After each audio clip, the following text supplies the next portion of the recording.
So your mileage depends on how many times you personally can solve hangman puzzles without getting bored.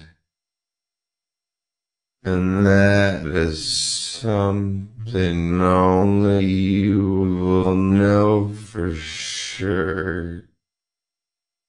For sure, for sure, for sure, for sure, for sure, for sure, for sure, for sure, for sure, for sure.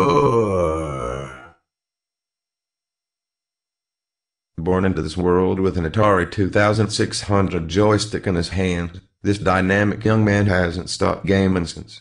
Along the way he's seen the good, the bad, and the ugly. While he obviously prefers the good, he just can't seem to resist the allure of the bad and ugly.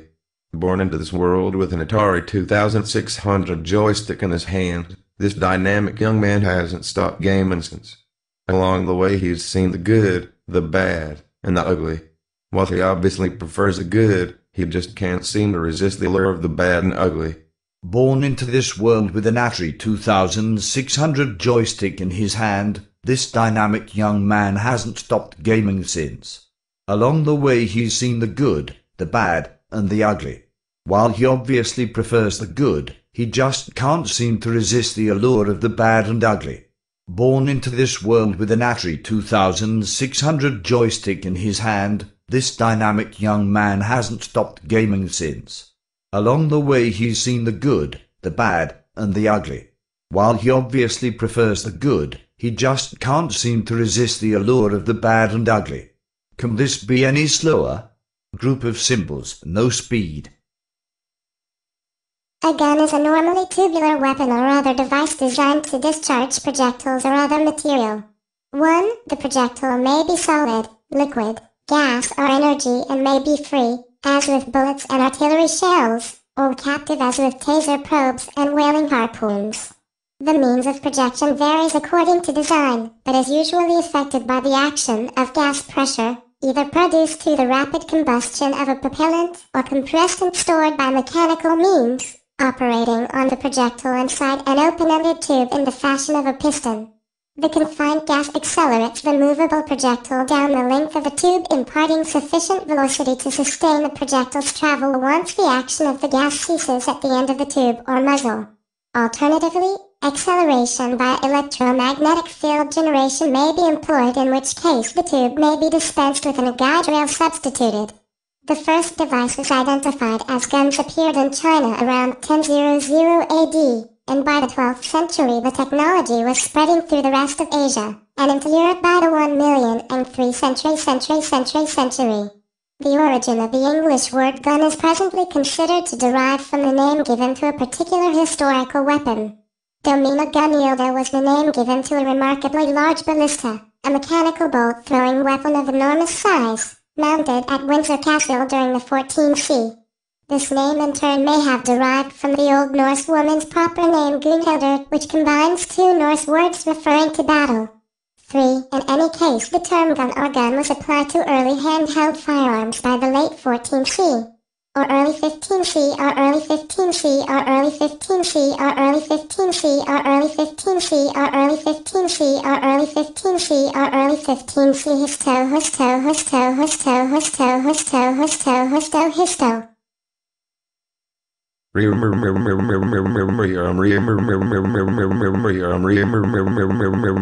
Arm in due course, the proportion of saltpeter in the propellant was increased to maximize its explosive power.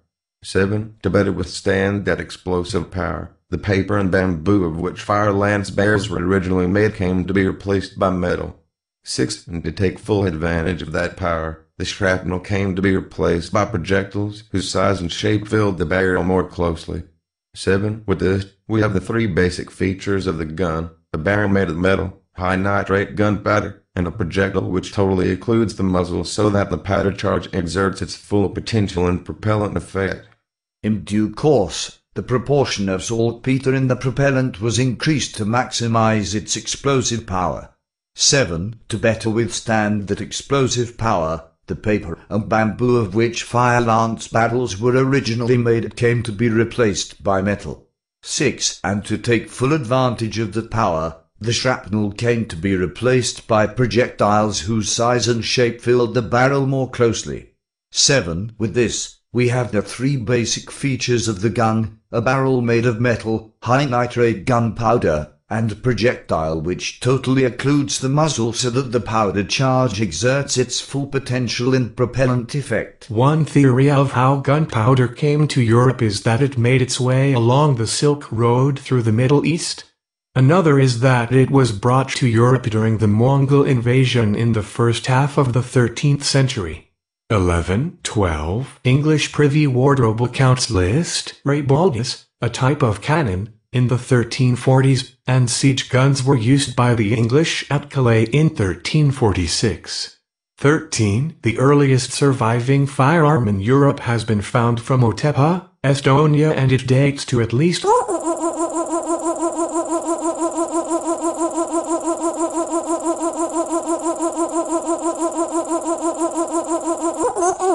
Most guns use compressed gas confined by the barrel to propel a bullet up to high speed, though devices operating in other ways are sometimes called guns. In firearms that are gun, the high-pressure gas is generated by combustion, usually of gunpowder. This principle is similar to that of internal combustion engines, except that the bullet leaves the barrel, while the piston transfers its motion to other parts and returns down the cylinder. As in an internal combustion engine, the combustion propagates by deflagration rather than by detonation, and the optimal gunpowder, like the optimal motor fuel, is resistant to detonation. This is because much of the energy generated in detonation is in the form of a shock wave, which can propagate from the gas to the solid structure and heat or damage the structure, rather than staying as heat to propel the piston or bullet. The shock wave at such high temperature and pressure is much faster than that of any bullet, and would leave the gunner's sound either through the barrel or the bullet itself rather than contributing to the bullet's velocity. Copyright Wikipedia projectile. A gun projectile may be a simple, single-piece item like a bullet, a casing containing a payload like a shot shell or explosive shell, or complex projectile like a subcaliber projectile and sabot. The propellant may be air, an explosive solid, or an explosive liquid. Some variations like the Girajet and certain other types combine the projectile and propellant into a single item. Different colors, different colors, different colors, different colors, different colors, different colors, different colors, different colors, different colors, different colors. Enough to strongly stimulate the cones. Rods play virtually no role in vision at all. 7. On the other hand, in dim light, the cones are understimulated, leaving only the signal from the rods, resulting in a colorless response. Furthermore, the rods are barely sensitive to light in the red range. In certain conditions of intermediate illumination, the rod response and a weak cone response can together result in color discriminations not accounted for by cone responses alone. These effects, combined, are summarized also in the Kruithoff curve that describes the change of color perception and pleasingness of light as function of temperature and intensity. Red and then yellow or green red, and then yellow or green red, and then yellow or green red, and then yellow or green red, and then yellow or green red, and then yellow or green.